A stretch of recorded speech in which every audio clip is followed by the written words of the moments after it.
Hello everyone, welcome to Edu Standards. मैं हूं तमन्ना। हम आपका थर्ड चैप्टर स्टार्ट करने जा रहे हैं, एग्रीकल्चर। सबसे आज के लेक्चर में हम देखेंगे कि इंडिया का एग्रीकल्चर, उसके फीचर्स क्या हैं, मेन प्रॉब्लम्स क्या हैं।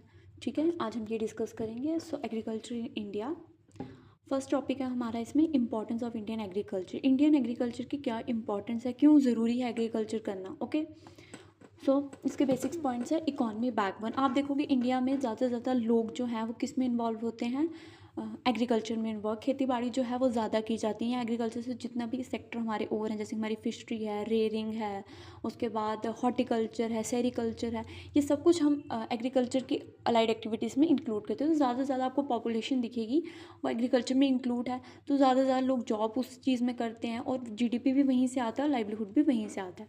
नेक्स्ट है एम्प्लॉयमेंट जनरेशन।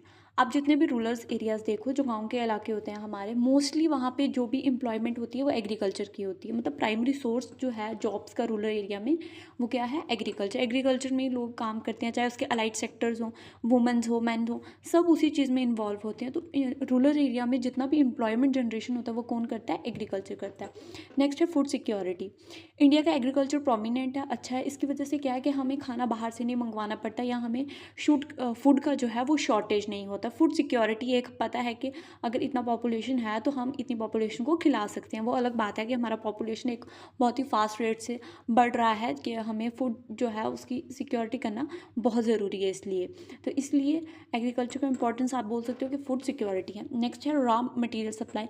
इंडिया के बीच में जितनी भी इंडस्ट्रीज़ हैं वो ज़्यादा से ज़्यादा जो है एग्रीकल्चर बेस्ड इंडस्ट्री है। फॉर एग्जांपल हमारे जो कॉटन जूट की इंडस्ट्रीज़ हैं और बाकी भी जो इंडस्ट्रीज़ हैं, वो ज़्यादा से ज़्यादा जो रॉ मटेरियल वो कहाँ से आता है, एग्रीकल्चर से आता है। एग्रीकल्चर बेस्ड ही हैं और मोस्टली इंडस्ट्री के लिए जो मटेरियल है वो एग्रीकल्चर से आता है। तो अगर एग्रीकल्चर प्रोमिनेंट नहीं होगा या एग्रीकल्चर अच्छा नहीं होगा तो हमारी इंडस्ट्रीज़ भी जो है वो सर्वाइव नहीं कर पाएंगी। तो रॉ मटीरियल का सबसे प्रोमिनेंट जो सोर्स है वो एग्रीकल्चर है। नेक्स्ट है एक्सपोर्ट अर्निंग। इंडिया का जितना भी एक्सपोर्ट होता है उसमें से सबसे ज़्यादा जो एक्सपोर्ट होता है वो होता है एग्रीकल्चर। चाहे आप हॉर्टिकल्चर में लगा लो, फ्रूट्स वेज या नट्स वगैरह लगा लो, या उसके बाद स्पाइसेस लगा लो। सबसे ज़्यादा जो प्रोडक्ट हम बाहर बेचते हैं या फॉरेन मार्केट में डिमांड होती है, वो सबसे ज़्यादा प्रोडक्ट है हमारा एग्रीकल्चर। तो फॉरेन अर्निंग्स जितनी भी आप अर्न करते हो एक्सपोर्ट करके, उसमें कंट्रीब्यूशन रहता है किसका, एग्रीकल्चर का। नेक्स्ट है सोशल इकोनॉमी स्टेबिलिटी।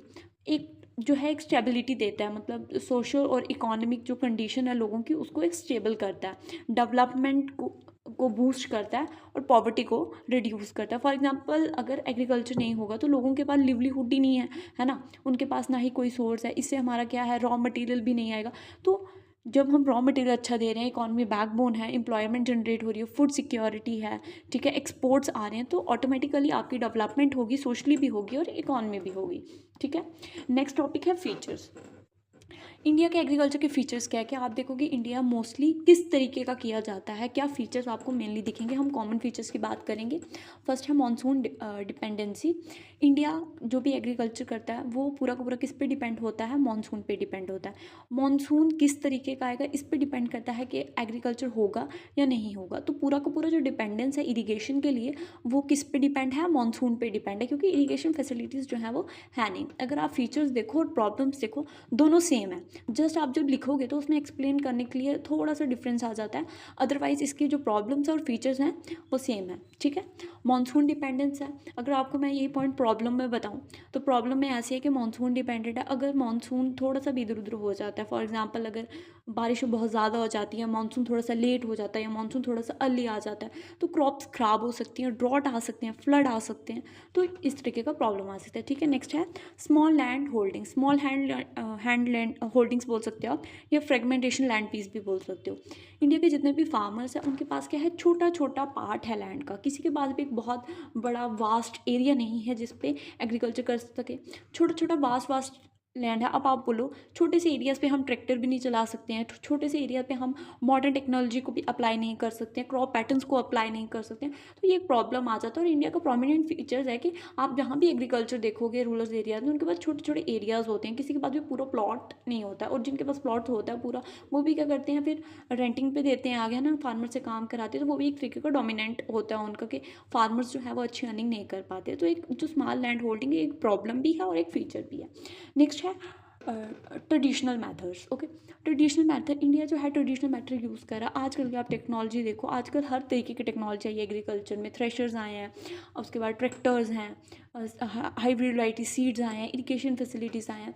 लेकिन जो एग्रीकल्चर है वो बैकवर्ड होता जा रहा है, डिग्रेड होता जा रहा है। क्यों? क्योंकि एग्रीकल्चर जो है, जो इंडिया का एग्रीकल्चर, उसका फीचर है कि हम ट्रेडिशनल मेथड यूज़ करते हैं। जो पुराने मेथड्स हैं, बहुत ज़्यादा घिसे पीटे मेथड्स हैं, उन्हीं को बार बार यूज़ करते रहते हैं। टेक्नोलॉजी आई है, उसका फ़ायदा नहीं उठाते हैं।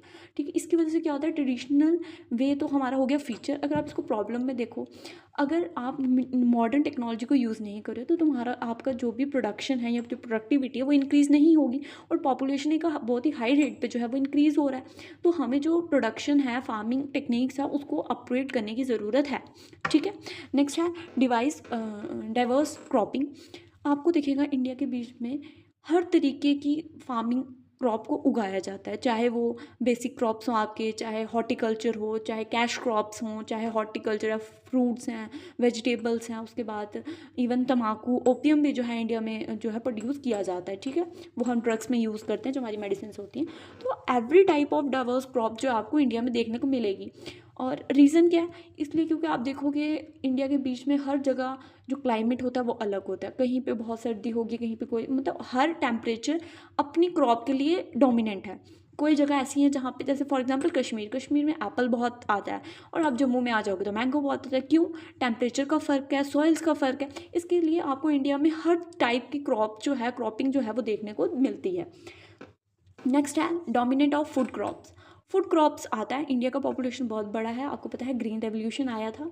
ग्रीन रेवोल्यूशन आने का भी यही था कि जो फूड क्रॉप्स हैं उसको प्रोवाइड करना। Population as a high rate जा रहा था और जो क्रॉप्स था वो पूरा नहीं हो पा रहा था। इसीलिए तो इंडिया के फ्यूचर में आप बोल सकते हो कि जो फूड क्रॉप्स हैं हम बहुत ज़्यादा ग्रो करते हैं, क्योंकि इंडिया को जो है वो रिक्वायर्ड, अगर हम फूड क्रॉप्स ग्रो नहीं करेंगे तो इंडिया को जो है वो फूड सिक्योरिटी नहीं मिलेगी। आप पंजाब वाली साइड में चल जाओ, वहाँ पे कितना ज़्यादा जो है डोमिनेंट है क्रॉप्स का, वीट और राइस, तो हर जगह हम जो है इसको उगाते हैं। इवन आप जम्मू में देखोगे, जम्मू में राइस का कल्टीवेशन बहुत अच्छा होता है। ठीक है, नेक्स्ट है लो प्रोडक्टिविटी। इंडिया की एग्रीकल्चर प्रोडक्टिविटी लो है। जो भी आपने ऊपर फीचर्स पढ़े, यही रीज़न है कि इंडिया का प्रोडक्टिविटी लो है। जैसे कि मानसून पे dependence, small land holdings, traditional method use करना। ठीक है, इसकी वजह से क्या हो रहा है कि जो प्रोडक्टिविटी है वो लो होती जा रही है। जब जब आप टेक्नोलॉजी जो है उसको अडॉप्ट नहीं करोगे, हाई वैरायटी सीड्स यूज़ नहीं करोगे, मानसून को छोड़ के आप जो है इरिगेशन फैसिलिटीज़ को डेवलप करोगे, जो आपके स्मॉल लैंड फ्रैक्शंस हैं इसको इकट्ठा जोड़ के आप एक कोऑपरेटिव फार्मिंग करोगे, तब तक आपको जो है प्रॉब्लम सॉल्व नहीं होंगी। ठीक है, नेक्स्ट है प्रॉब्लम सेम है जो मैंने आपको बता दिया कि मॉनसून डिपेंडेंस है। ठीक है, ये पॉइंट मैं पीछे एक्सप्लेन कर चुकी हूँ। फ्रेगनेटेड लैंड है, ये भी पॉइंट मैंने एक्सप्लेन किया आपको। लैक ऑफ टेक्नोलॉजी का लैक है। इनएडुकेट इरीगेशन, इस पॉइंट को आप मानसून से जोड़ सकते हो कि मानसून पे डिपेंड रहते हैं और इरीगेशन फैसिलिटीज़ को डेवलप नहीं करते। आप वेल्स बनाओ, आप कैनाल्स बनाओ, ठीक है, उससे आप करो। या आजकल गवर्नमेंट ने बहुत सारी इनिशिएटिव लिए हैं इरीगेशन के लिए, उसको जो है आप अडॉप्ट करने की कोशिश करो। तो इरिगेशन की फैसिलिटीज़ को डेवलप नहीं किया जा रहा है और मानसून पे डिपेंडेंस बहुत ज़्यादा है। पूर इंफ्रास्ट्रक्चर नहीं है जो एग्रीकल्चर में चाहिए हमें, जैसे कि स्टोरेज चाहिए, स्टोरेज रूम्स चाहिए, ट्रांसपोर्टेशन के इशू होते हैं। उसके बाद आपको पता है कि हमारे जो मार्केट है और फार्मर्स हैं उनका डायरेक्ट रिलेशन नहीं रहता है, जिसकी वजह से बहुत सारी प्रॉब्लम होती हैं। और प्रॉपर इंफ्रास्ट्रक्चर भी नहीं है, कहीं स्टोरेज रूम्स नहीं है जहाँ पे क्रॉप्स को बल्क में रखा जाए। ये सब प्रॉब्लम्स है। नेक्स्ट है क्रेडिट इंडेबिटनेस आप सिंपल बोल सकते हो कि जो मनी है वो ज़्यादा प्रोवाइड नहीं होती है एग्रीकल्चर। आपको देखा जाएगा कि इंडिया में जो फार्मिंग है उधर सोसाइटल रेट बहुत ज़्यादा रहता है। रीज़न क्या है कि क्रॉप्स जो है वो मानसून पे डिपेंड रहती है, टेक्नोलॉजी यूज़ नहीं की जाती। तो क्या होता है कि पहले तो इन्वेस्ट करता है ना, मतलब आप कोई भी क्रॉप उगाओगे पहले आप उसमें पैसा खुद इन्वेस्ट करते हो। ठीक है, आप गवर्नमेंट से लो या खुद का करो, लेकिन आप जितना इन्वेस्ट करते हो अगर क्रॉप आपकी ख़राब होगी तो आपको कोई भी बेनिफिट नहीं होगा और आपने जो पैसा लगाया वो भी डूब जाएगा। तो इस तरीके से क्या होता है कि फार्मर्स जो है हमेशा एक क्रेडिट का जो उनका स्ट्रेस है वो हमेशा रहता है, तो उनकी इनकम्स जो है वो कभी भी स्टेबल नहीं रहती हैं और उनको इस तरीके के इशू आते रहते हैं। गवर्नमेंट सपोर्ट कर रही है बट वो सपोर्ट पहुँच नहीं रहा है, क्योंकि आपको पता है आजकल करप्शंस बहुत हैं। ठीक है, तो ये पॉइंट हो गया, हमारा टॉपिक हो गया कंप्लीट। Thank you. अगर आपको पसंद आया so please like and subscribe the channel and press the bell icon for the upcoming video.